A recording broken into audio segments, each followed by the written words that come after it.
If you want to give your drywall a smooth, paint-ready finish, we'll show you how to tape and mud drywall like a pro. Mix your drywall joint compound, which is also called mud, according to the manufacturer's instructions. Then, apply a layer of mud over all drywall joints and any fasteners that secure the drywall sheets to the wall studs. Smooth away excess mud with a trowel or putty knife and let it dry. Follow the same steps for the inside corners of the drywall. Then, lightly sand high spots or imperfections with a pole sander.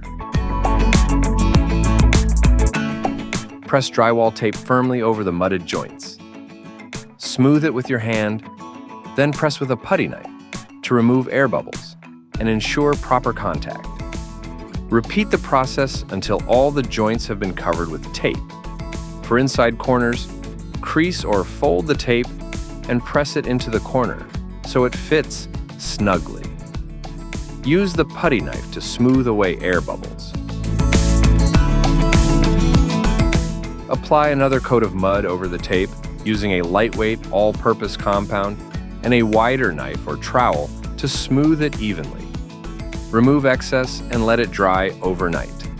Next, apply a final topping coat of mud that's typically mixed to a thinner consistency. This helps mask imperfections and creates a smooth surface.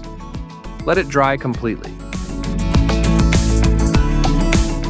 Sand the surface using a pole sander and 120 grit sandpaper. Wipe away all the dust with a clean cloth. Now you're ready to apply paint and enjoy a professional-looking finish. Head to your local Lowe's or shop online to find all the paint supplies you need to get started.